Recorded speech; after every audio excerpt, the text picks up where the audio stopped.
सर्वभ्यो नमो नमः। संस्कृताय समर्पितम इस कक्षा में आपका हार्दिक स्वागत एवं अभिनंदन है। मैं चाँद मोहम्मद प्रयाग से, छोटे प्रयास से। मैं आज प्रारंभ करूंगा निषेधकम, जो कि भर्तृहरि द्वारा विरचित निषेधकम ग्रंथ है। सर्वप्रथम मंगलाचरण से हम लोग प्रारंभ करते हैं। यह मंगलाचरण अनुष्टुप छंद में है। सर्वप्रथम इसका हम लक्षण पढ़ते हैं। श्लोके षष्ठं गुरुगेयं सर्वत्र लघुपञ्चमम् द्विचतुष्पादयो ह्रस्वं सप्तमं दीर्घमन्वयो। अर्थात इसके 8 वर्णों पर यथ होता है। कुल 4 चरण होते हैं। तो इस प्रकार 8 × 32 प्रारंभ करते हैं यह मंगलाचरण। दिक्कालादनवच्छिन्ना नंत चिन्मार्तमूर्तये स्वानुभूतेकमानाय नमः शांताय तेजसे।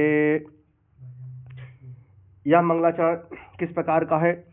नमस्कारात्मक मंगलाचरण है। कैसे है? इन्होंने लास्ट पंक्ति में लिखा यहाँ पे नमः शांताय तेजसे लिखा ना, नमः शांताय तेजसे। नमः शांताय, तो नमः माने नमस्कार। तो मंगलाचरण 3 प्रकार का होता है, आशीर्वादात्मक, नमस्कारात्मक और वस्तु निर्देशात्मक। तो यहाँ पे नमः कहा गया है, इसलिए क्या है? नमः, नमस्कारात्मक मंगलाचरण है। तो किसको नमस्कार कहा गया है? तो इन्होंने कहा नमः शांताय तेजसे, अर्थात नमः शांताय तेजसे। इन्होंने कहा जो तेजस स्वरूप परब्रह्म को नमस्कार किया गया है।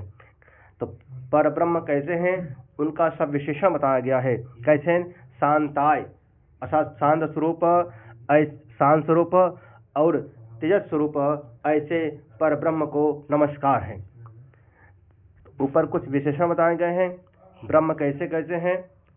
एक देखिए, एक ब्रह्मा जी होते हैं, एक होते हैं ब्रह्म। अंदर जानते रहिए, यहाँ ब्रह्मा को नमस्कार नहीं किया गया है, पर ब्रह्म को नमस्कार किया गया है। जो आप पढ़ते हैं दर्शन में, वो ब्रह्म। ठीक, आइए।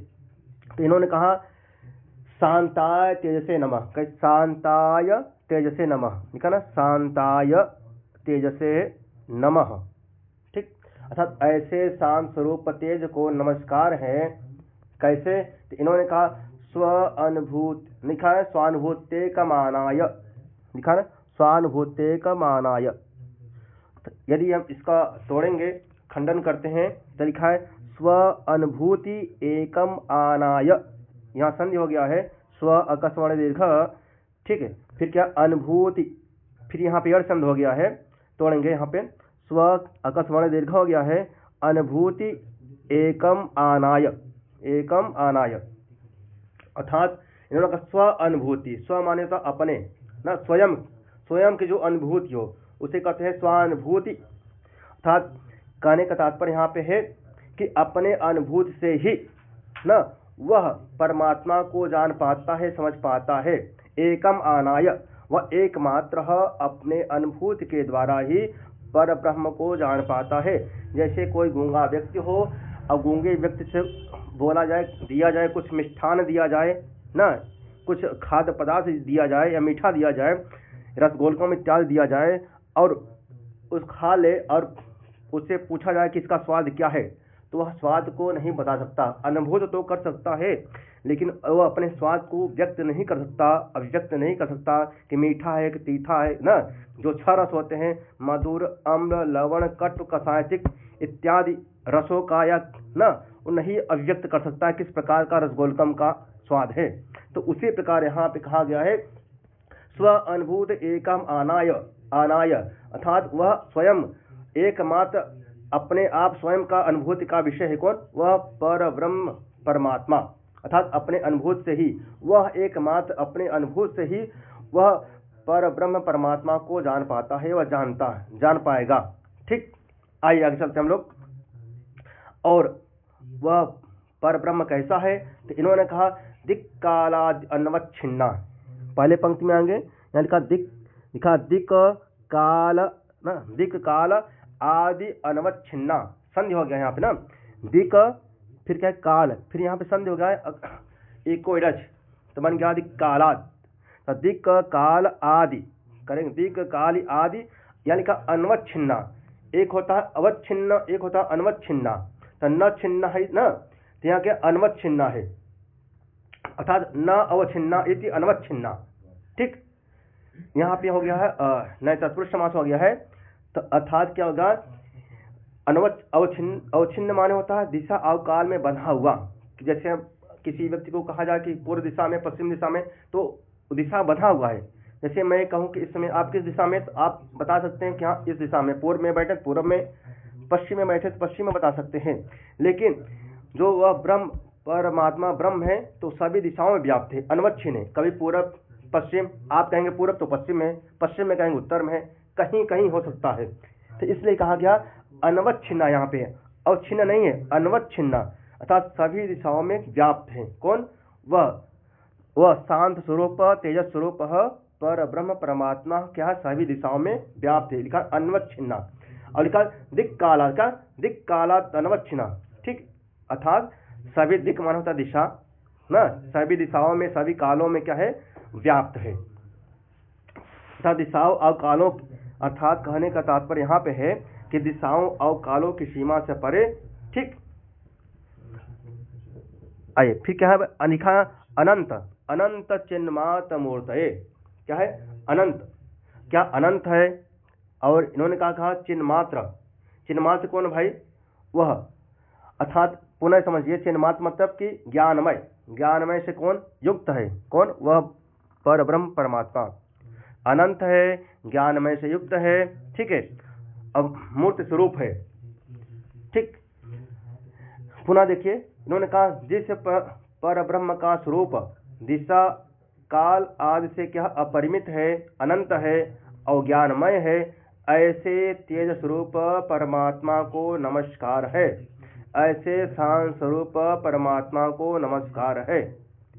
तो यहाँ पे प्रश्न यह बनता है कि किनको निशतकम में किनको नमस्कार किया गया है? तो आप कहेंगे पर ब्रह्म परमात्मा को नमस्कार किया गया है। ठीक, अब पर ब्रह्म परमात्मा कैसा है? तो इन्होंने यहाँ गिना दिया कि शांत है, शांत स्वरूप है और दिक् काल और न, अर्थात ये कहेंगे आप दिशा और कालों की सीमा से परे किसको कहा गया है? तो आप कहेंगे परमात्मा को। और चिन्ह मात्र किसको कहा गया है? तो चिन्ह मात्र कहा गया है परमात्मा को। लिखा ना चिन्ह मात्र, तो चिन्ह मात्र किसको? परमात्मा को। फिर के अनंत कौन है? लिखा ना अनंत, तो अनंत कौन है? परमात्मा है। फिर लिखा है स्व अनुभूत न स्वानुभूत्य कमानाय। कौन है भाई? आप कहेंगे स्व अनुभूत, एकमात्र अनुभूति का, स्वयं अनुभूति का विषय कौन है भाई? आप कहेंगे परमात्मा है। फिर लिखा शांताय। शांताय कौन है? तो शांताय कहेंगे भैया परमात्मा है ना। तो ऐसे ऐसे ऐसे परमात्मा को नमः नमस्कार है, ऐसा भर्तृहरि जी कहते हैं। ठीक, इसमें किस प्रकार का मंगलाचरण है आपने देखा? नमस्कारात्मक मंगलाचरण है। छंद कौन सा? अनुष्टुप छंद है। अनुष्टुप छंद के प्रत्येक चरण में अर्थात कहाँ 8 वर्णोपयत होती है। कुल 4 पाद होते हैं, अर्थात कुल चारों चरण में मिला करके कुल 32 पाद है, 32 वर्ण है।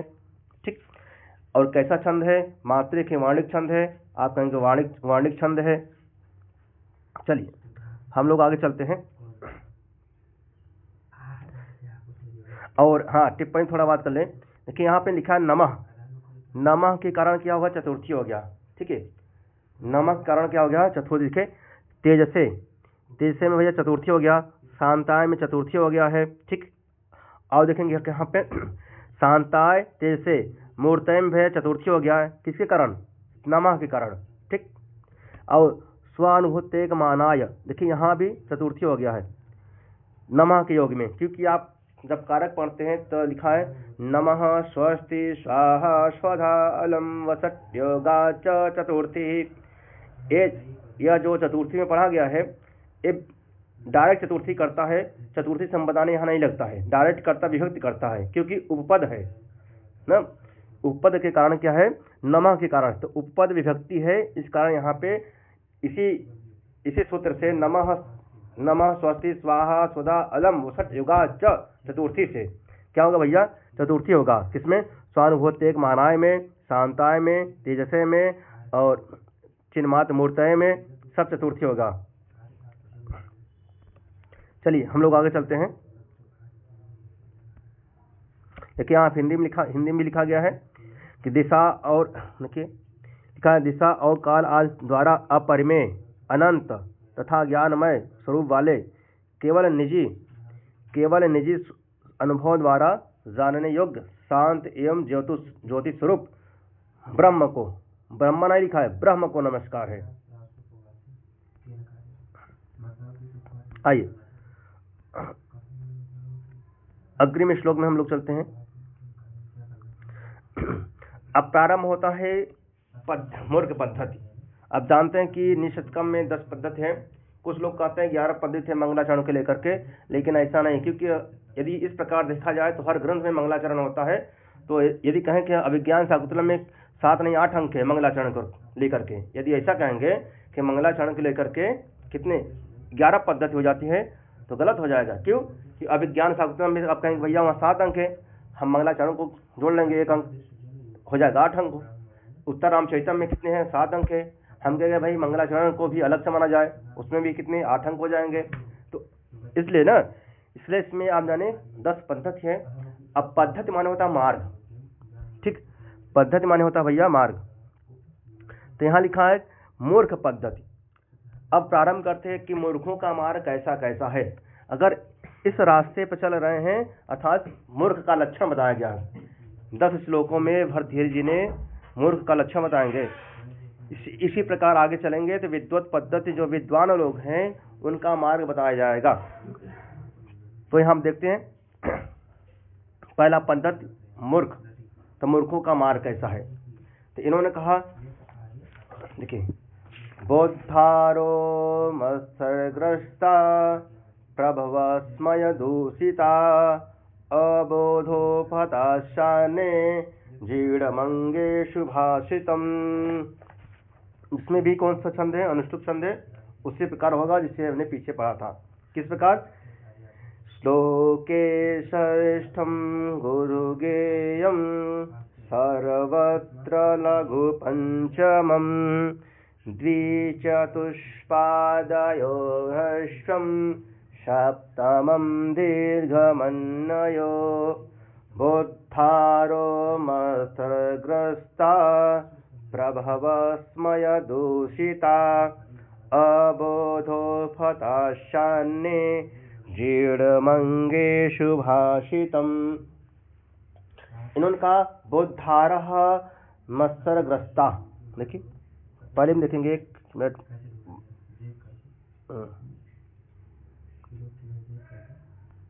यहाँ लिखा बोद्धारः ना, जो लिखा है बोद्धारो हम कह सकते हैं बोद्धारः, यहाँ पे हो जाएगा हस्य हो गया भैया कि बोद्धा विसर्ग का उत्तर विधान हो गया ना, करने के बाद संधि गुण संधि करने के बाद बन गया बोद्धारो।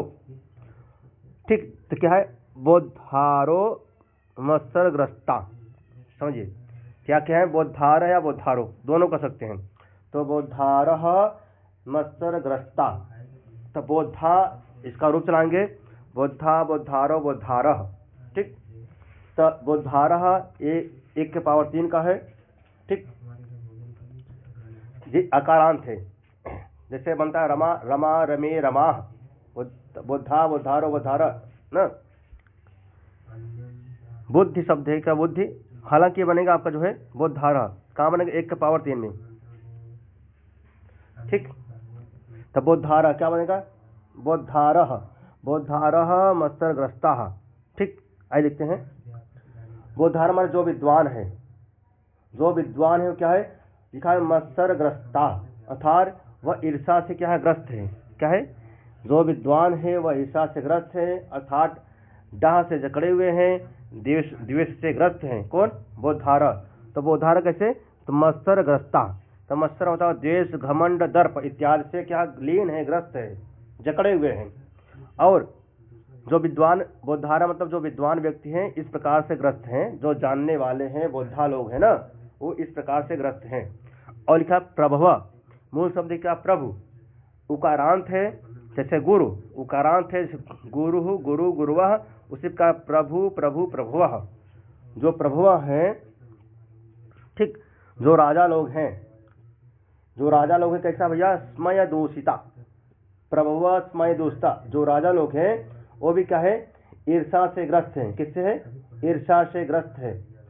अर्थात कह सकते हैं राजा लोग किससे? स्मय मानो था घमंड, किससे? घमंड से युक्त हैं।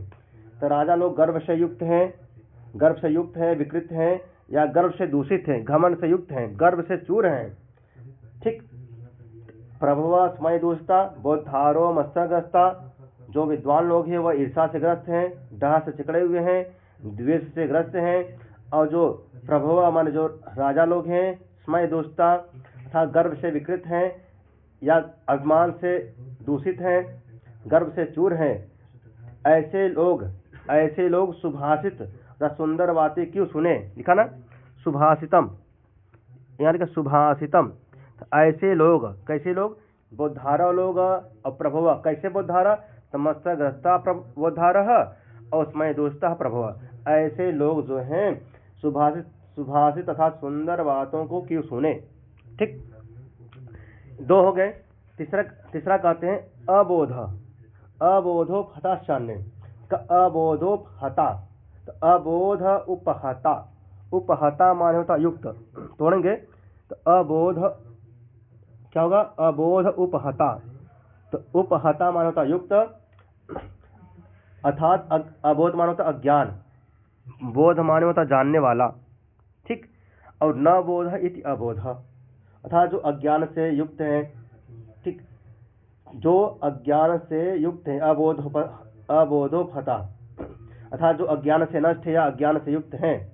च अन्य, लिखा ना च अन्य, और अन्य लोग, अन्य लोग माने दूसरे लोग। ठीक। जीर्णम अंगे सुभाषितम, और हमारे अंग में, लिखा ना जीर्णम अंगे सुभाषितम। जो और अन्य लोग हैं कैसे? अज्ञान से युक्त हैं। जो राजा लोग हैं किससे युक्त भैया? प्रभुवा स्मय दूषिता। और जो बोधार है मत्सरग्रस्त है। जो अन्य लोग हैं क्या? अज्ञान से युक्त हैं। इसलिए जो है जीर्णम अंगे, हमारे अंग में, अंगे साथ पावर एक। ठीक। तो जीर्णम अंगे, हमारे अंग में, अर्थात अंग में कहने का तात्पर्य यहाँ पे है मुख से, हमारे हृदय में। ठीक, अर्थात हमारे मन में जो सुंदर वचन है, जो अच्छी अच्छी बातें हैं, जो कहने योग्य बातें हैं, जो सबके सुनने योग्य बातें हैं, सबके लाभ के लिए जो बातें हैं, सबके ज्ञान में वृद्धि करने वाले जो बातें हैं, सबको जो समझाने योग्य बातें हैं, सबके भला करने योग्य जो बातें हैं, ऐसे सुंदर वचनों, ऐसे जो सुंदर वचन है ना, हमारे अंग में, हमारे शरीर में, हमारे मुख इत्यादि में ना जीर्ण क्या हो गए? जीर्ण शीर्ण हो गए। क्या हो गए? जीर्ण हो गया है, अर्थात समाप्त हो गया है, नष्ट हो गया है। ऐसा भर्तृहरि जी कह रहे हैं। ठीक। तो कौन?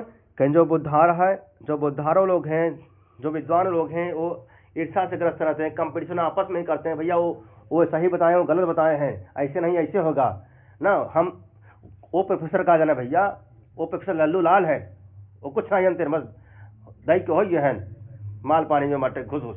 ठीक, वो कुछ जानते नहीं। उनके विषय में हमसे पूछे, मैं बताऊं। ऐसा एक दूसरे से प्रोफेसर आया कंपटीशन करते रहते हैं, और इस कंपटीशन में कहते हैं न तो आपका बात सुनना चाहते हैं, न तो उनकी बात सुनना चाहते हैं। तो अपने आप में क्या ईर्षा से ग्रस्त रहते हैं। लोक व्यवहार में आप लोग देखते होंगे, कहने की आवश्यकता नहीं है, सभी आप लोग यूनिवर्सिटी से पढ़े होंगे, आप किसी न किसी यूनिवर्सिटी से। ठीक। और जो देखिए प्रभुआ जो है राजा लोग हैं, तो राजा लोग देखिए हमेशा घमंड से युक्त रहते थे। भैया मार दूंगा, इनको काट दूंगा, मैं उनके आगे झुकूंगा नहीं, जो है ना, कहते ना सर कट जाए लेकिन सर झुकेगा नहीं। तो वही हाल है यहाँ पे है। जो प्रभु अथा जो राजा लोग हमेशा घमंड से युक्त रहते थे, इसलिए जो विद्वान लोग और भी जो बताने की इच्छुक रहता था डरता था कहीं, क्यों? क्योंकि पता चला कि मैं उनको मैं बताने जाऊँ कहीं लटका इसको, बिना बात के बताने लगा, सलाह देने लगा। तो इसलिए जो है जो राजा लोग थे वो किसी का सुनना नहीं चाह रहे थे, ठीक। और जो अन्य लोग थे, अब समझ लीजिए एक कब लिखा गया था? भरतृ के समय में, चंद्रगुप्त द्वितीय के समय में था। तो उस समय में समझिए कि जो उतना ज्ञान में वृद्धि नहीं था पब्लिक में, अन्य समाज में, ठीक। जो अन्य लोग थे क्या थे? अज्ञान से युक्त थे, अबोध थे, अज्ञान से युक्त थे। इसलिए मैं अपना जो सुभाषित वाक्य है भैया मैं किसको बताऊं, ऐसा भक्त यही कह रहे हैं कि जो मेरे अंदर अच्छे अच्छे सुक्ति वाक्य है मैं किसको बताऊं, ठीक। जीर्णम अंग हमारे अंदर, हमारे हृदय में क्या हो रहा है? सब नष्ट हो रहे हैं, सब समाप्त हो जा रहे हैं। इसलिए मैं कहता हूं जो भी विद्वान व्यक्ति हैं वो अपने अंदर ज्ञान, जो उनके अंदर ज्ञान है उसको बताएं। अगर कोई जानने का इच्छुक है तो उसको जरूर बताएं, अपने अंदर ही न समाहित रखें, क्योंकि धीरे धीरे वो नष्ट हो जाएगा। इससे सीखें। आइए अब हम लोग आगे चलते हैं। इसमें कौन सा छंद है भैया? अनुष्टुप छंद है। कौन सी पद्धति का है? मूर्ख पद्धति का है।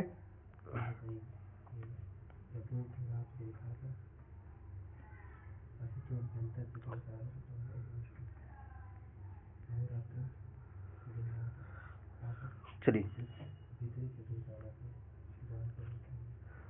चलते हैं हम लोग जो है इस श्लोक संख्या, आइए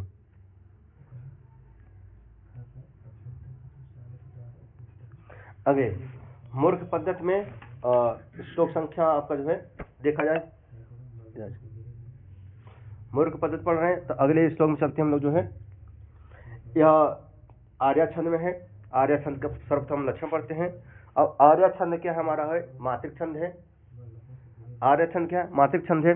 इसका हम सर्वप्रथम लक्षण पढ़ते हैं और लक्षण के साथ साथ आप अभिज्ञान शाकुंतलम में पढ़े होंगे प्रथम अंक में ना, उसका एक श्लोक भी वाचन करूंगा मैं।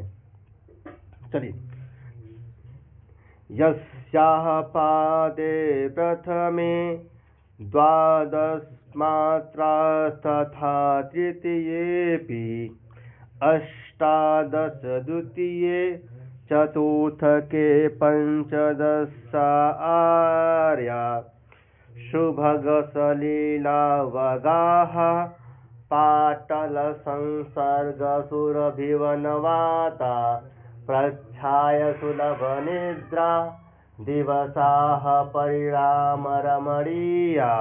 यहाँ पे अज्ञः सुखमाराध्यः सुखतरमाराध्यते विशेषज्ञः ज्ञानलव दुर्विदग्धं ब्रह्मापि नरं न रंजयति।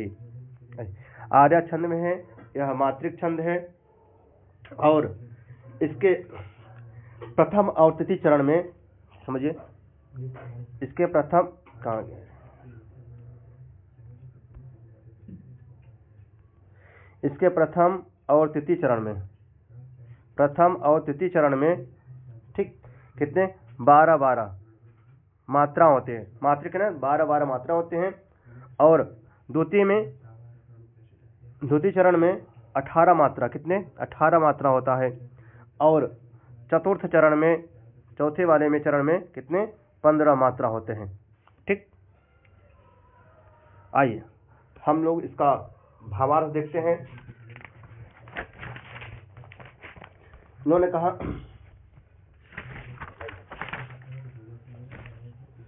अज्ञ, ये प्रश्न पूछा जाता है, यहाँ से प्रश्न बनते हैं आपके। तो अज्ञ अर्थात न ज्ञ इति अज्ञ, क्या है? न ज्ञ, न प्लस ज्ञ, क्या लिखा है? न प्लस क्या? ज्ञ। मैं बताना चाहता हूँ, एक मिनट इसको मैं हटाता हूँ, एक इस लेता हूँ। लिखा है क्या? न प्लस क्या है? ज्ञ, न प्लस ज्ञ। देखिए न के बाद क्या है भैया? व्यंजन। क्या है? व्यंजन। जब न के बाद व्यंजन हो तो न को होता है अ, समझे? न को होगा अ, और यदि न के बाद स्वर हो तो न को हो जाएगा अन। तो यहाँ न के बाद व्यंजन है तो हम करेंगे, न को करेंगे भैया अ कर देंगे तो बन जाएगा अज्ञ। न माने नहीं, न माने नहीं, ज्ञ माने जानना। आप जानते हो ज्ञा अवबोधने धातु है। ज्ञा माने जानना होता है, ज्ञा अवबोधने धातु।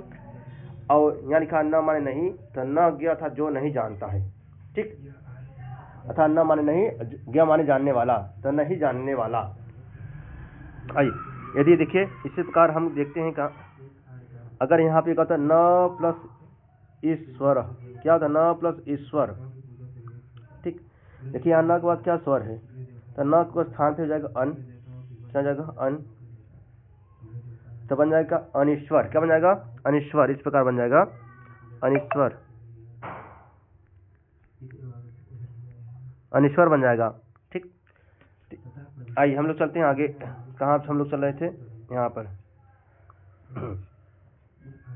आइए लिखा अज्ञ, क्या है अज्ञ पे हम बात कर रहे थे, तो इनका न ज्ञ इति अज्ञ, ठीक। तो अज्ञ सुखम आराध्य और सुखतरमाराधते विशेषज्ञ, तो जो कुछ भी न जानने वाला, अज्ञ मान कुछ भी न जानने वाला, जो कुछ नहीं जानता है, न जीरो लेवल का, कुछ नहीं इसको पता है, तो उसको हम सुखम आराध्यते, क्या लिखा सुखम आराध्य न, और भी अधिक सरलता से प्रसन्न किया जा सकता है न, अर्थात उसको और आसानी से समझ, इन्होंने कहा कि जो कुछ नहीं जानता है उसको सुखम आराध्य, उसे सुखपूर्वक पढ़ाया जा सकता है, सुखपूर्वक समझाया जा सकता है, आसानी से समझाया जा सकता है, ठीक। जैसे मैं यदि आपको लोकल में एग्जांपल दूँ, एक दो व्यक्ति थे, दो शिष्य थे, और वो दोनों शिष्य गए तबला सीखने, जबकि उसमें से एक व्यक्ति था वो कहीं और से 2 साल सीख के आया था, और एक व्यक्ति था वो कहीं नहीं सीखा था। तो एक गुरुजी के पास गए, तो गुरुजी ने कहा कि ये बताओ क्या सीखना है। उन्होंने कहा भाई तबला बजाना सीखना है, ठीक। तो उन्होंने कहा, पहले से पूछा तुम उन्होंने पूछा पहले वाले से कि तुम कहीं और सीखे हो, तो उन्होंने कहा हाँ गुरुजी मैंने 2 साल कहीं और सीखा है। तब कहन तुम्हारा फीस लगेगा 50,000 रुपये लगेगा। कहन ठीक है। फिर अगले व्यक्ति से उन्होंने पूछा कि बेटा तुम कहीं सीखे हो, तो उन्होंने कहा हम कहीं नहीं सीखे। कहन तुम्हारा 25,000 लगेगा। तब वो अगला व्यक्ति बोला गुरुजी ऐसा कि उससे 25,000 और मुझसे 50,000 ऐसा क्यों ले रहे हो। तो उन्होंने समझाया कि जो तुम 2 साल सीखे हो उसको मिटाना पड़ेगा, आगे हम मिटाने का ले रहे हैं 25,000 रुपये एक्स्ट्रा, ठीक। और ये कहीं नहीं सीखा है, इसको जो मैं पढ़ाऊंगा वही पढ़ेगा ये। तो वहीं पे लिखा ना अज्ञ, मैं अज्ञ पे बात कर रहा हूँ। अज्ञ सुखमाराध्य, जो कुछ नहीं जानता है उससे समझाया जा सकता है ना, अर्थात अधिक सरलता से प्रसन्न किया जा सकता है, समझाया जा सकता है। इन्होंने कहा जो विशेषज्ञ है, देखिए अज्ञ सुखमाराध्य, जो कुछ नहीं जानता उसे आसानी से समझाया जा सकता है। और जो विशेषज्ञ है, यहाँ लिखा ना विशेषज्ञ, तो ज्ञ माने जानने वाला, और विशेष जो विशेष रूप से जानने वाला है उसे सुखतरम आराध्यते, लिखा सुखतर। तो यहाँ पे एक प्रत्यय है तरफ और तमप। तो यहाँ पे जब हम दो के बीच में तुलना करते हैं तो लगता है हमारा तमप, और मैं समझाता हूँ आपको इसी बीच में, देखते हैं इधर। जब हम दो के बीच में लगाते हैं क्या लगता है तमप, एक प्रत्यय हमारा है तमप, एक प्रत्यय हमारा तमप है और एक ही क्या तरफ, समझिए ये तरफ है, तरफ। तमम में क्या बचता है, तम बचता है, इसका हलंत संज्ञा, इसका भी, इसमें बचता है तम, इसमें बचता है तर, ठीक। तो यदि हम देखेंगे जो यहाँ पे, जैसे हम कहें कि तम प्रत्यय होता है कि दो के बीच में, जैसे देखिए क्षमता, जो तरफ प्रत्यय होता है दो के बीच में, तरफ प्रत्यय दो के बीच में। जैसे हम कहें कि भैया राम और लक्ष्मण में जो है, राम जी क्या था, दशरथ जी को प्रियतर थे, क्या थे प्रियतर। हमने तुलना किसमें किया भाई, दो लोगों में, तो प्रियतर कौन थे, राम जी। और एक मैं एकदम श्रृंगारिक में उदाहरण दे रहा हूं, जैसे किसी का शादी ब्याह होता है, तो शादी ब्याह में देखिए कई फोटो आते हैं, तो अब कई फोटो आते हैं तो आपको चुनना होता है एक, अब फोटो कई आते, कई लोग आते हैं तो ना, तो कई लोगों से आपको एक चुनना हो तो वहां लगेगा तम प्रत्यय। जैसे कहते हैं भैया शादी होने के बाद कहते हैं भैया ये हमारे प्रियतम है, एक प्रियतम, तो प्रियतम में कौन प्रत्यय लगा, देखिए प्रियतम, प्रियतम, देखिए तम प्रत्यय लगाते, क्योंकि अब बहुतों में से एक चुनते हैं ना, बहुतों में से, तो इसलिए क्या लगा भैया, तम प्रत्यय लग गया है। इसी प्रकार एक बार हमारे मित्र थे और उनके पास भी आया जो है फोटो कई लोगों का, तो उनकी माता जी के बेटा देख लो शादी कर लीजिए, देख लीजिए फोटो कौन सा पसंद है, तो उन्होंने कहा कि माता जी हमको तो सभी पसंद है। तो उनका भैया कहने भैया सभी ना है, एक शादी करेगी बाटे, एक से शादी करना है, नहीं कहने हमको, हालांकि उनको शादी नहीं करना था, इसलिए उन्होंने कहा कि हम सभी से प्रेम करते हैं, सभी हमको पसंद है। तो वो वाला नहीं, यहाँ पे क्या होगा, जो बहुतों में से एक चुना जाए उसे बने प्रियतम। अगर स्त्रीलिंग में कहा जाए कि तो प्रियतमा, क्या लड़की के पक्ष में प्रियतम और उधर लड़के के पक्ष में होगा प्रियतमा, ठीक, ताप प्रत्यय लगा देंगे तो बन जाएगा प्रियतमा। आइए चलते हैं इस अपने विषय पे। तरप प्रत्यय हो गया तमप, इसी प्रकार इंजॉय में पढ़िए, दबाव लेकर मत पढ़िए, इंजॉय में पढ़ेंगे सही रहेगा, दबाव लेकर पढ़ेंगे मानसिक उत्पीड़न भी होगा और समझ भी नहीं आएगा। आइए चलते हैं हम आगे। तो इन्होंने कहा कि विशेषज्ञ माने जो विशेष रूप से जानने वाला है, तो लिखा है सुख तरम आराध्यते, यहाँ पे है राज धातु है, राज, ठीक है। जो विशेषज्ञ उनको और आसानी से समझा जा सकता है। जैसे मान लीजिए किसी को पता है कि मैं बताऊं कि अका सवर्ण दीर्घा मैं इतना कर दूं, कोई व्यक्ति हो गया भैया दीर्घ संधि कैसे होता है, सूत्र मैं उनसे इतना कर दूं अका सवर्ण दीर्घ, बस मैं समझ गया, अका अर्थात अक प्रत्याहार के बाद सवर्ण दीर्घ आने, सवर्ण स्वर आने पर दीर्घ हो जाएगा। यदि किसी को नहीं पता है भैया तो सीखेगा जीरो लेवल से, और जिसको पता है मैंने बस इतना कर दिया का सवर्ण दीर्घ या इक्वल्स कुछ भी कर दिया वो समझ जाएगा। तो जो विशेषज्ञ हैं, ठीक, जो विशेषज्ञ हैं उनको और आसानी से समझाया जा सकता है। सुख तरम आराध्यते, और जो ज्ञान लव दुर्विदग्धम, ज्ञान लव माने हिस्सा, ज्ञान लव दुर्विदग्धम, ठीक, आइए, अर्थात जो अल्प ज्ञान से गर्वित हैं ना, ज्ञान लव माने थोड़े ज्ञान से क्या है, दग्ध मानो तो जलना, तो जो थोड़े ज्ञान से गर्वित हैं, जले हुए हैं, अर्थात अल्प ज्ञान से गर्वित या थोड़े ज्ञान से जले हुए भुने हुए हैं, ऐसे व्यक्ति को ब्रह्मापि नरम न रंजयति, ब्रह्मा अपि नरम न रंजयति, ब्रह्मा भी नहीं समझा सकते हम जैसे व्यक्ति को बात।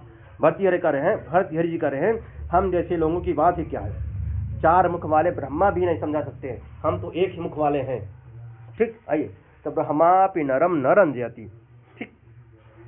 तब प्रश्न आता कि ज्ञान लव दुर्विदग्धम कौन, तो ब्रह्मापि नरम न रंजयति, अर्थात ब्रह्मा भी ऐसे नरम नर को न रंजत, समझा नहीं सकते, पढ़ा नहीं सकते, ठीक। किसको जो है समझाया जा सकता है, इन्होंने कहा अज्ञा, जो कुछ नहीं जानते हैं उनको सुखम आराध्य, सुखपूर्वक समझाया जा सकता है, और जो विशेषज्ञ है उनको और आसानी से समझाया जा सकता है। लेकिन जो ज्ञान लव, जो थोड़े ज्ञान से गर्वित है, जले भुने हुए हैं, ठीक, ऐसे व्यक्ति को ब्रह्मापि नरम न रंजत, ब्रह्मा विचार मुख वाले ब्रह्मा भी नहीं समझा सकते हम जैसे व्यक्ति की बात ही क्या है। आइए, तो इसमें कौन अब आता है कि भैया ये पंक्ति कई बार पूछा गया कि ब्रह्मापि नरम न रंजयति, यह पंक्ति कहाँ का है, तो आप कहेंगे भैया निषदकम का। किसने कहा है, भर्तृहरि जी ने कहा है, ठीक।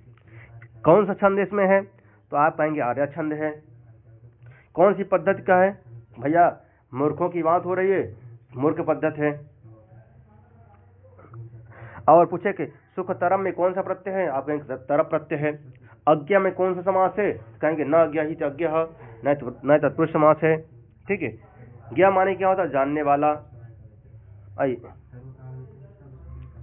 लव माने हिस्सा या थोड़ा, दग्ध माने जलना होता है। अच्छा, कौन पूछेगा कि ज्ञान लव दुर्विदग्धम, ज्ञान लव से जो गर्वित हैं, जले भुने हुए, उनको कौन नहीं समझा सकता, तो आप कहेंगे ब्रह्मा भी नहीं समझा सकते। आइए हम लोग आगे चलते हैं।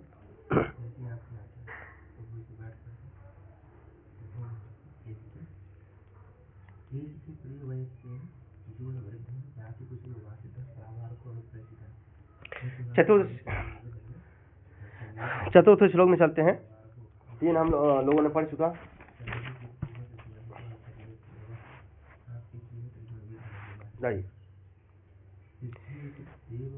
इन्होंने कहा कि मूर्खों को संतुष्ट नहीं किया जा सकता। जो मूर्ख व्यक्ति है उनको सेटिस्फाइड अर्थात संतुष्ट नहीं किया जा सकता। लेकिन कैसे कैसे संतुष्ट नहीं किया जा सकता देखते हैं। इन्होंने कहा प्रसये मणिमुद्धरेत् मकरवक्त्रदष्टान्तरात् समुद्रमपि सन्तरेत् प्रचल दुर्मिमालाकुलं भुजङ्गमपि कोपितं शिरसि पुष्पवद्धारयेत् न तु प्रतिनिविष्टमूर्खजनचित्तमाराधयेत्। इन्होंने कहा ये है पृथ्वी छंद में अवस्थित है। जसौ जसयलावसु ग्रहयति पृथ्वी गुरु जसौ जसयलावसु ग्रहयति पृथ्वी गुरु। अर्थात वश की संख्या भैया 8 है। 8 वश है। 8 वसुओं की संख्या कितनी भैया? 8 वसु हैं। अब ग्रह कितने भैया? 9 ग्रह हैं। 9 ग्रह अर्थात 8 और 9 पे क्या होता है भैया? यति होता है 8 पे और 9 पे। ठीक, तो हम पहले 8 पे रुकेंगे फिर 9 पे। इसलिए कहा गया प्रसह्य मणिमुद्धरेत् मकरवक्त्रदष्टान्तरात् समुद्रमपि सन्तरेत् प्रचल दुर्मिमालाकुलं भुजङ्गमपि कोपितं शिरसि पुष्पवद्धारयेत् न तु प्रतिनिविष्टमूर्खजनचित्तमाराधयेत्। आइए हम लोग समझते हैं इसको।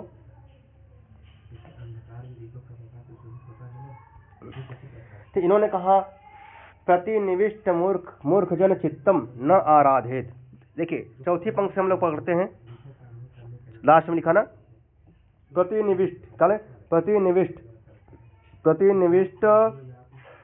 प्रतिनिविष्ट मूर्खजन चित्तम आराधयेत न आराधयेत। इन्होंने कहा प्रतिनिविष्ट हठी मूर्ख के चित्त को, चित्तम माने चित्त को, कर्म है, चित्तम माने चित्त को, न आराधयेत न माने नहीं, आराधयेत प्रसन्न नहीं कर सकते। किसको प्रसन्न नहीं कर सकते? इन्होंने कहा जो हठी मूर्ख के चित्त को प्रसन्न नहीं कर सकते, जो अपने जिद पे अड़े हुए हैं कि कोई गलत बात भी है फिर भी उसी पे अडिग हैं कि भैया जो मैं कर रहा हूँ वही सत्य है, वही सत्य है। ठीक, जबकि वह शब्द गलत है फिर भी वह अपने बात पे अडिग हैं। तो ऐसे मूर्ख व्यक्ति को ना, ऐसे हठी मूर्ख के चित्त को प्रसन्न नहीं कर सकते आप। ठीक, आइए तो कैसे मूर्ख को किनको प्रसन्न किया जा सकता है, या किनको हम ऐसे कार्य को हम कर सकते हैं, लेकिन ऐसे हठी मूर्ख के चित्त को हम प्रसन्न नहीं कर सकते। जबकि ऊपर की जो 3 लाइनें हैं वो भी करना कठिन है, लेकिन किसी प्रकार हम कर सकते हैं। लेकिन जो हठी मूर्ख के चित्त को हम प्रसन्न नहीं कर सकते हैं, देखते हैं कैसे कैसे। तो इन्होंने कहा प्रसह्य मणिमुद्धरेत्। देखिए प्रसह्य मणिमुद्धरेत् ना, यहाँ पे त फिर बाद में था म था तो बन गया हमारा यरह अनुनासिकोवा से त हो गया न। ठीक, आइए इन्होंने कहा प्रसह्य माने बलपूर्वक, ठीक है ना। प्रसह्य माने क्या होता? बलपूर्वक अर्थात जबरदस्ती। लिखा मणि माने मणि को कर्म है। मणि माने मणि को उद्धरेत निकाला जा सकता है। लिखा ना मुद्धरेत, जो लिखा ना उद्धरेत माने निकाला जा सकता है। ठीक, या खींच कर निकाला जा सकता है। कहाँ से भैया? इन्होंने कहा है बलपूर्वक मणि को खींच कर निकाला जा सकता है। कहाँ से निकाला जा सकता है मणि को ना? इन्होंने कहा मकर वक्त दष्टांतरात्। लिखा ना मकर माने मगरमच्छ, मकर वक्त दष्टांतरात् अर्थात घड़ियाल या ग्राह्य माने मगरमच्छ। घड़ियाल या ग्राह्य माने होता मगरमच्छ। कुछ लोग कहते हैं मकर माने घड़ियाल होता है, ठीक, और ग्राह्य माने मगरमच्छ। तो इन्होंने कहा यह मगरमच्छ या घड़ियाल के मुख की, इसके घड़ियाल के, लिखा ना मकर वक्त्र, ठीक लिखा है भाई, लिखा है मकर वक्त्र, तो किसके, घड़ियाल के मुख के या घड़ियाल के डांडों से या दांतों के बीच से, लिखा ना मकर वक्त दष्टांतरात, उनके बीच से, उनके मुख के या उनके दांतों के बीच से क्या मणि माने मणि को निकाल सकते हैं, लिखा ना मणि को उद्धरित माने निकाल सकते हैं। एक कार्य संभव है, क्या है, एक कार्य संभव है कि मगरमच्छ के डांडों या दांतों के बीच से आप मणि को निकाल सकते हैं, जबकि यह संभव नहीं है ना। आप कोई इसको आजमाइएगा मत, ठीक है, कि मगरमच्छ के हाथ में आप डालें हाथ फिर निकाले, आजमाइएगा मत किसी कोई। भर्तृहरि जी कह रहे हैं कि यह काम संभव कर सकते हैं, लेकिन चौथी लाइन पकड़े रहिएगा न तो प्रतिनिविष्ट मूर्ख जन चित्त माराधयेत, लेकिन हठी मूर्ख के चित्त को प्रसन्न नहीं कर सकते, उनको किसी प्रकार से समझा नहीं सकते, वो अपने बात पे क्या टिके रहेंगे कि हम ही सत्य है, हम ही सब कुछ है, ठीक। आइए फिर उन्होंने कहा समुद्रमपि संतरेत प्रचल दुर्मिमालाकुलम। आइए उन्होंने कहा समुद्रम अपि संतरेत, ठीक, लिखा है तरेत, तरेत माने तैर करके, तो इनका सम उपसर्ग पूर्वक न त्रितैरणे धातु से, सम उपसर्ग पूर्वक त्रितैरणे धातु से, ठीक, सम्यक रूपेण समुद्रम अपि, अर्थात समुद्र तैर कर पार कर सकते हैं, सम्यक रूप से अच्छी भली प्रकार से समुद्र को तैर करके पार कर सकते हैं, लिखा ना। जबकि आप समुद्र को पार करना कठिन है। आप देखेंगे गोवा के बीच में या मुंबई में जो बीच है, देखते होंगे आप, कुछ लोग जाते हैं वहाँ पे टहलने घूमने एंजॉय करने, तो जो समुद्र का किनारा है देखते हैं समुद्र की जो लहरें उठा फेंक देते हैं किनारे पर, कहाँ पर, किनारों फेंक देती है, उस पर कोई तैर कर पार कर सकता है क्या, नहीं। लेकिन भर्तृहरि जी ने कहा इसको भी आप समुद्र के लहरों को आप सम्यक रूपेण अच्छे भली भांत तैर करके पार कर सकते हैं, ठीक। लेकिन लास्ट वाला पंक्ति, न तो प्रतिनिविष्ट मूर्ख जन चित्त माराधयेत, जो हठे जितनी मूर्ख है उनके चित्त को, उनके मन को प्रसन्न नहीं कर सकते हैं आप। फिर उन्होंने कहा ना संतरेत, देखिए समुद्रमपि संतरेत प्रचलत उर्मी माला कुलम, उर्मी माने होता तरंगे लहरे, उर्मी, ठीक। तो इन्होंने कहा सम माने अच्छी तरह से, तरेत माने तैर सकते हो, कहाँ पर, इन्होंने कहा प्रचलत माने चंचल उर्मिम चंचल तरंगे, और कैसे आकुलम माने व्याप्त, अर्थात कहने का तात्पर्य है प्रचल उर्मी मालाकुलम, चंचल लहरों द्वारा विक्षुब्ध उछलती हुई तरंगों में तैरना आसान है, लेकिन मूर्ख जन को प्रसन्न करना आसान नहीं है। जबकि यह विकार संभव नहीं कि चंचल लहरों द्वारा विक्षुब्ध उछलती हुई तरंगों में तैरना आसान नहीं है, ठीक। आइए कहते हैं कि इसमें आप किसी प्रकार से तैर सकते हैं, लेकिन मूर्ख व्यक्ति के चित्त को आप नहीं समझा सकते, ऐसा भर्तृहरि जी कह रहे हैं। लोक व्यवहार में आप लोग देखते होंगे, या कुछ ऐसे लोग मिल जाते हैं, वो अपने बात पर अडिग रहते हैं कि हमें सही है।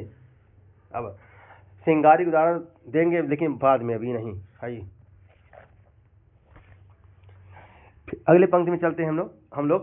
उन्होंने कहा भुजंगमपि कोपितम शिरसि पुष्पवर्धारयेत। आइए उन्होंने कहा भुजंगम अपि कोपितम, न कोपितम भुजंगम अपि, कोपितम माने कोपित हुए, क्रोधित हुए, क्या, भुजंग माने सांप, न क्रोधित हुए सांप, न क्रोधित हुए सर्प को या सांप को शिरसि, सिर में, शिरसि माने सिर में, 7 पावर 1 लिखा ना, 1 मिनट लिखा शिरसि, देखिए शिरस माने सिर में, 7 पावर 1 है, कहाँ का 7 पावर, सप्तमी विभक्ति एकवचन।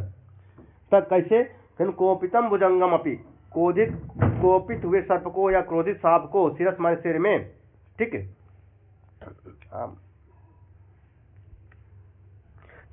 कोपित हुए सांप को पुष्पवत माने तरह, जैसे आप पढ़ते हैं शब्द रूप रामवत, जिस प्रकार राम का रूप चलेगा उसी प्रकार जितनी भी अकारांत होंगे उसी तरह चलेंगे, राम की तरह। तो यहाँ लिखा है पुष्पवत, वत माने समान या तरह, तो इन्होंने फूलों की तरह, क्या शिरस माने सिर में, पुष्पवत माने फूलों की तरह, कोपितम भुजंगपि, कोपित सांप को न, क्रोधित सांप को धारयेत, विधिलिंग लकार मध्यम, विधिलिंग लकार P1 प्रथम पुरुष एकवचन, धारयेत माने धारण किया जा सकता है।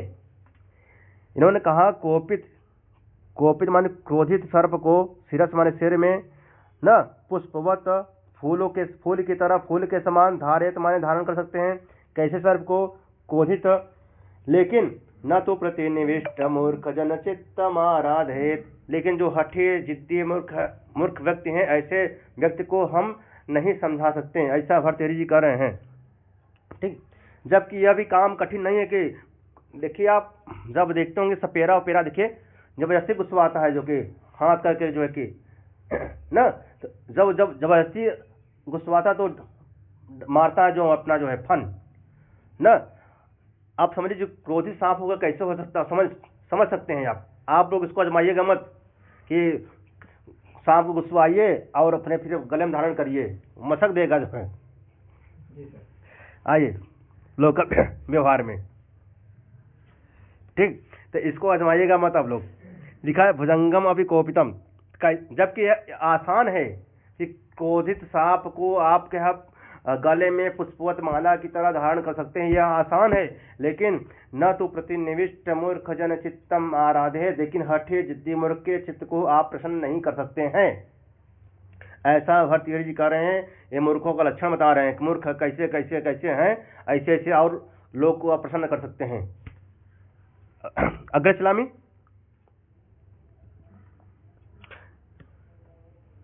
आइए चलते हम लोग आगे।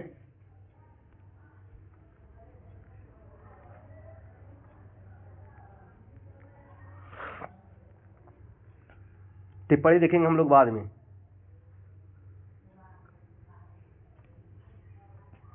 यहाँ लिखा है आगे, सेम टू सेम छंद वही है, पृथ्वी छंद है, इसका लक्षण वही है।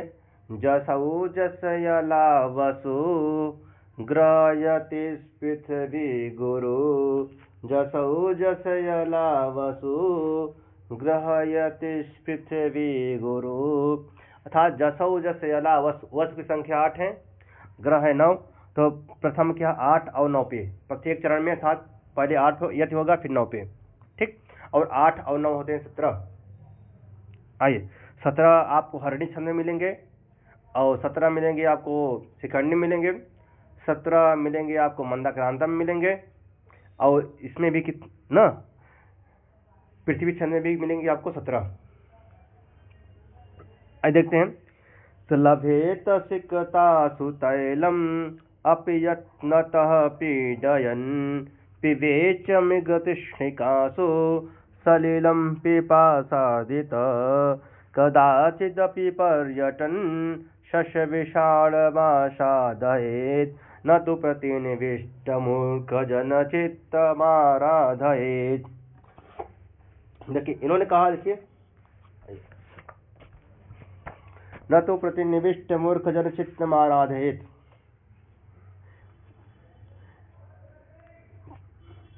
देखिए सिकतास न, लभेत सिकतासु तैलम अपि, सिकतासु, सिकता माने तो बालू, और यह जो है नित्य बहुवचनांत है, सिकता माने बालू ना, तो सिकतासु तैलम अपि लभेत, ठीक, लभेत लिखा, लभेत सिकतासु, तो सिकतासु माने बालुओं से, तैलम अपि, तैल भी, लभेत माने प्राप्त कर सकते हैं या मिल सकता है। आप देखते होंगे महाकुंभ इसमें लगा हुआ था ना, महाकुंभ, हो सकता तो केव न केव टीना, 100 ग्राम 50 ग्राम टीना तेल गिर गया हो, तो यार महाकुंभ में माला बालू है, उसमें से आप निकाल सकते हैं ना। इन्होंने कहा लभेत क्या है, सिकतासु तैलम अपि लभेत, अर्थात बालुओं से तैल भी मिल सकता है, जबकि यह संभव नहीं है कि बालू से तेल निकल जाए, नहीं यार फिर कंपटीशन मचा रहता है जुम्बी, फिर बालू की भी कीमत ज़्यादा हो जाती जो है। आइए, जिन्होंने कहा सिकतासु तैलम अपि लभेत, बालुओं से भी क्या तैलम माने तेल को निकाल सकते हैं, क्योंकि पहले तैल तैल शब्द तिल्ली के जो तिल्ली का तेल होता था उसके लिए प्रचलित था। अब तैल शब्द विस्तार हो गया, इसका अर्थ विस्तार। ठीक, अब मिट्टी का तेल, सरसों का तेल, ठीक है, नारियल का तेल, सभी के लिए अब यूज होने लगा। लेकिन पहले तैल, देखिए शुद्ध होता है तैल होता है, तेल नहीं होता है। तेल नहीं होता है, तेल गलत है। आपने सुना होगा ना, एक कहावत भी है,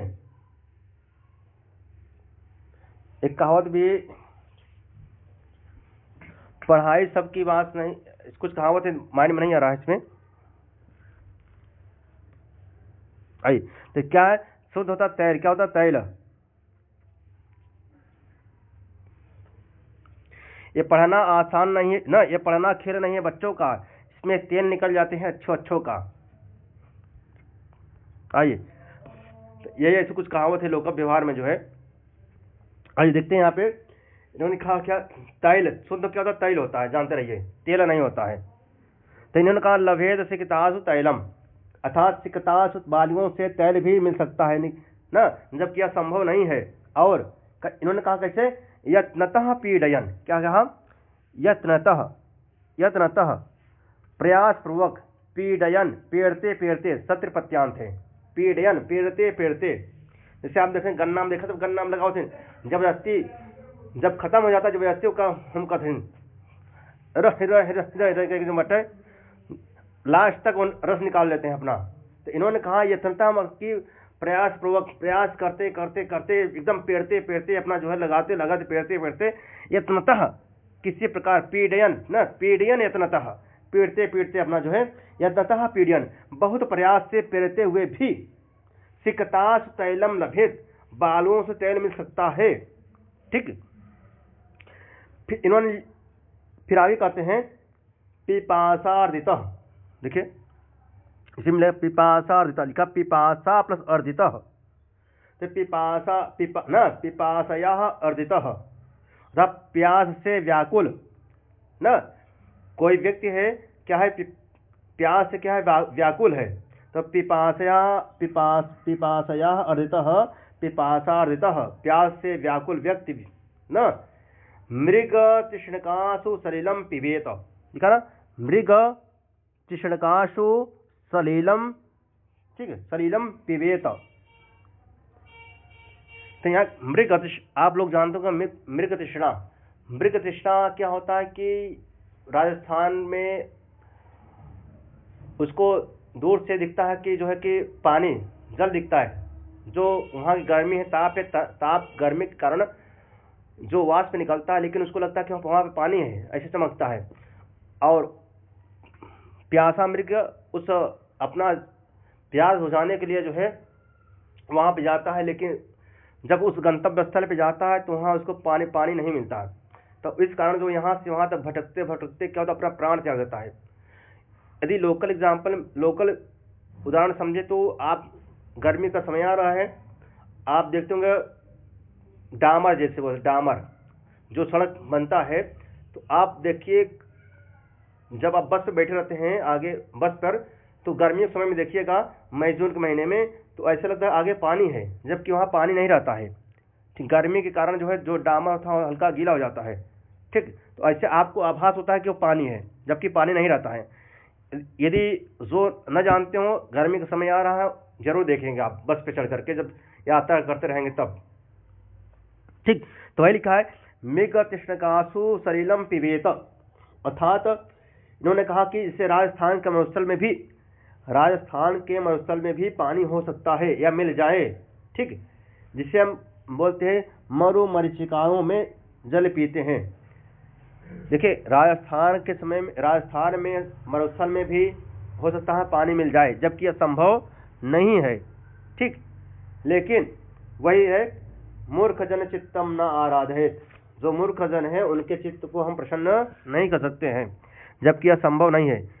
सलिल मानता जल, क्या होता है जल, जलम पिबेत, जलम पिबेत, जल को पी सकते हैं, जल को पा सकते हैं। कहाँ पर, मृग तृष्णकासु, कहाँ पे, राजस्थान के जो है क्षेत्र में जो है हम क्या जल को पा सकते हैं या जल मिल जाए, लेकिन इन्होंने कहा जो मूर्ख जन है उनके चित्त को हम प्रसन्न नहीं कर सकते हैं। मूर्ख जन चित्तम न आराधयेत,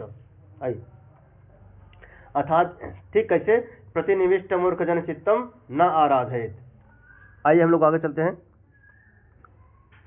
फिर उन्होंने कहा कदाचिदपि न कदाचिदपि पर्यटन शस्य विषाणमासादयेत् न तु प्रतिनिविष्ट मूर्ख जन चित्तमाराधयेत्।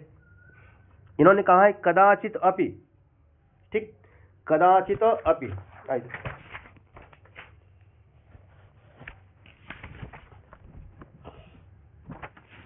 इन्होंने कदाचित अपि कहा, कदाचित अपि में कभी कभी ना, कभी कभी पर्यटन, ठीक, घूमते घामते हुए, सत्र प्रत्यांत है पर्यटन, परि उपसर्ग पूर्वक अट प्लस न अट धातु से लट लकार है सत्र प्रत्यय, ठीक। तब पर्यटन माने घूमते हुए, कदाचित अपि कभी कभी घूमते हुए, सस विषाणम लिखा ना, यहाँ लिखा सस विषाणम, सस विषाणम आसादयेत, अर्थात पर्यटन माने घूम कभी कभी, कदाचित अपि कभी कभी, पर्यटन माने घूमते घामते हुए, सस विषाणम, सस माने खरगोश या खरहा, खरगोश ना, खरगोश का सींग आपको दिख जाए ना, सस विषाणम खरगोश का सिंह दिख जाए। लिखा आसादयेत, आसादयेत माने लब्धुम, लब्धुम माने प्राप्तुम, प्राप्त हो जाए, ठीक। सस विषाणम अर्थात कभी क्या खरहे या खरगोश का सिंह आपको प्राप्त हो जाए, अर्थात दिख जाए, ठीक। यहाँ आसादयेत मतलब दिख जाए, प्राप्त हो जाए, दिख जाए। कब? कदाचित अपि, जबकि खरगोश के सिंह होते नहीं, वो कान होते हैं, आप जो देख रहे हैं सिंह नहीं होते, वो कान होते हैं जो उठे रहते हैं, ठीक, उसको सिंह मत समझिए, लेकिन कभी कभी हो सकता है दिख जाए धोखे से, कभी कभी, ठीक। आइए, लेकिन इन्होंने कहा प्रतिनिविष्ट मूर्ख जन चित्तमाराधयेत्, लेकिन हठी मूर्ख के चित्त को प्रसन्न नहीं किया जा सकता है। इतना ऊपर के जो लाइनें हैं, ऐसे ऐसे काम किया जा सकता है जबकि असंभव है, ठीक, लेकिन जो हठी मूर्ख हैं उनके चित्त को प्रसन्न नहीं कर सकते हैं आप।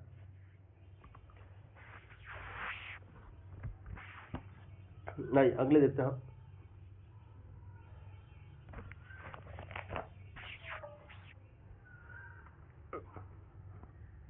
आगे हम लोग चलते हैं।